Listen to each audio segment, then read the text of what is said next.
Hello friends, welcome to government staff channel. सरकारी कर्मचारियों और पेंशनर्स के फायदे की हर जानकारी और पॉलिसी को सबसे पहले अपने मोबाइल पर जानने के लिए सब्सक्राइब कीजिए गवर्नमेंट स्टाफ चैनल को और जुड़े रहिए लेटेस्ट और यूजफुल अपडेट से। दोस्तों, इस वीडियो में देखेंगे कि सरकारी कर्मचारियों द्वारा 2019 के आम चुनाव में कौन कौन से मुद्दे खास माने जा रहे हैं और सरकारी कर्मचारी किन मुद्दों को राजनीतिक पार्टियों के घोषणा पत्र में शामिल करने की मांग कर रहे हैं और किस किस क्षेत्र के सरकारी कर्मचारियों का इन मुद्दों पे क्या विचार है। तो सबके विचार भी जानेंगे। तो चलिए शुरू करते हैं।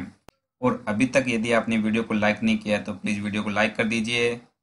एक हिंदी अखबार हिंदुस्तान के आओ राजनीति करें अभियान के तहत 28 मार्च 2019 को संवाद का आयोजन किया गया। इसमें केंद्रीय और राज्य कर्मचारियों ने बढ़ चढ़ के भाग लिया। कर्मचारी नेता पुरानी पेंशन की बहाली और स्पष्ट ट्रांसफर नीति को इस चुनाव का मुख्य मुद्दा मान रहे हैं। हिंदुस्तान कार्यालय में आयोजित संवाद में वक्ताओं ने कहा कि ये चुनाव मुद्दा विहीन है। राजनीतिक पार्टियां ऐसे मुद्दों पर बात कर रही है जिनका देश के विकास से कोई लेना देना नहीं है। आम जनता के हित की बात कोई नहीं कर रहा है। साथ ही कर्मचारी नेताओं का कहना है कि पुरानी पेंशन स्कीम 1 जनवरी 2004 के बाद बंद है और जब से ये स्कीम बंद हुई है तब से सभी सरकारी कर्मचारी, चाहे वो राज्य कर्मचारी हो या फिर केंद्रीय कर्मचारी हो, सभी इससे परेशान हैं। जो नई पेंशन स्कीम लागू की गई है वह कर्मचारियों के हित में बिल्कुल नहीं है। इसलिए पुरानी पेंशन स्कीम जल्द से जल्द दोबारा लागू किया जाना चाहिए।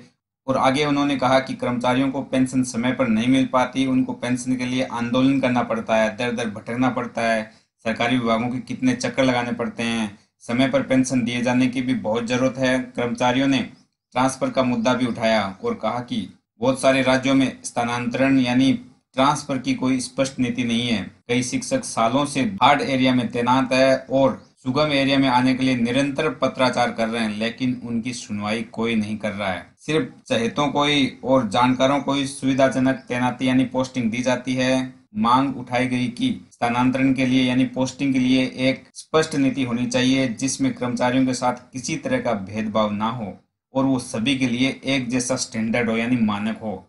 और आगे कर्मचारियों ने कहा कि रोजगार से दूर होगी पलायन की समस्या और समाज में देश और प्रदेश में बढ़ती बेरोजगारी का मुद्दा प्रमुखता से उठा। कर्मचारी नेताओं ने कहा कि बेरोजगारी की फौज राज्यों में बढ़ती जा रही है। अलग अलग राज्यों की जो अवधारणा थी वह आज कहीं पूरी होती दिखाई नहीं दे रही है। जनता ने सोचा था कि अलग राज्य बनने से गांव आबाद होंगे, शहरों में विकास होगा, गांव में विकास होगा, पर ऐसा बिल्कुल ही नहीं है। गांव का अस्तित्व खतरे की ओर बढ़ रहा है। युवा रोजगार की तलाश में शहरों की तरफ दौड़ रहे हैं जिससे पलायन बढ़ गया है। उच्च शिक्षा प्राप्त युवाओं को शहर में भी 10 से 12 हजार रुपए की नौकरी मिल पा रही है। ये सबसे बड़ा दुर्भाग्य है। बेरोजगारों को रोजगार देने के लिए ठोस कदम उठाए जाने की जरूरत है। राजनीतिक पार्टियों को अपने घोषणा पत्र में ये मुद्दा शामिल करना होगा। और सरकारी कर्मचारियों के संघों और कर्मचारियों ने जिन मुद्दों को अहमता से राजनीतिक पार्टियों को अपने घोषणा पत्र में शामिल करने को कहा वो है पुरानी पेंशन व्यवस्था को फिर से लागू करना और कर्मचारियों के जो ट्रांसफर की पॉलिसी है उसको स्पष्ट किया जाए और गांवों में भी रोजगार के साधन मुहैया कराए जाए ताकि गांवों से शहरों की तरफ जो युवाओं का पलायन है वो रुक सके। और साथ में कर्मचारी संघों ने यह भी कहा कि बेरोजगारी युवाओं को गलत रास्तों पर चलने के लिए मजबूर कर रही है, इसलिए बेरोजगारी को दूर करे। ऐसे मुद्दे राजनीतिक पार्टियों को अपने घोषणा पत्र में शामिल करने चाहिए। और साथ ही सरकारी कर्मचारियों ने हिंदुस्तान अखबार द्वारा चलाए जा रहे इस आओ राजनीति करे अभियान की खूब तारीफ की और उन्होंने ये भी कहा कि इसके माध्यम से वो अपनी बात जनता तक पहुंचा पा रहे हैं, राजनीतिक पार्टियों तक पहुंचा पा रहे हैं। और साथ ही एक रिटायर्ड कर्मचारी ने कहा कि पुरानी पेंशन स्कीम लागू करने की जरूरत है और बेरोजगारों की जो बढ़ती संख्या है वो बहुत ही चिंताजनक है। राजनीतिक दलों को इस तरफ सोचना चाहिए और इस मुद्दे को अपने चुनावी घोषणा पत्र में शामिल भी करना चाहिए। और एक पूर्व सैनिक ने अपने विचार रखते हुए कहा कि समान काम के लिए समान वेतन मिलना चाहिए। भ्रष्टाचार को जड़ से मिटाने की जरूरत है, तभी देश आगे बढ़ पाएगा।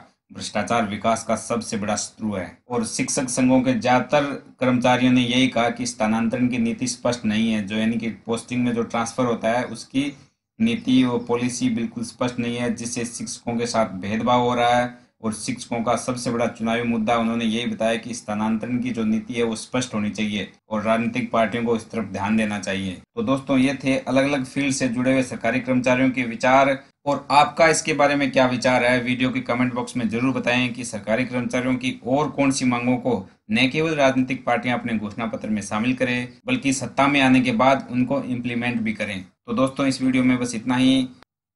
तो दोस्तों इस वीडियो में बस इतना ही। वीडियो को लाइक और शेयर करें और गवर्नमेंट स्टाफ चैनल को सब्सक्राइब करें। Thanks for watching. Bye bye, take care, Jai Hind.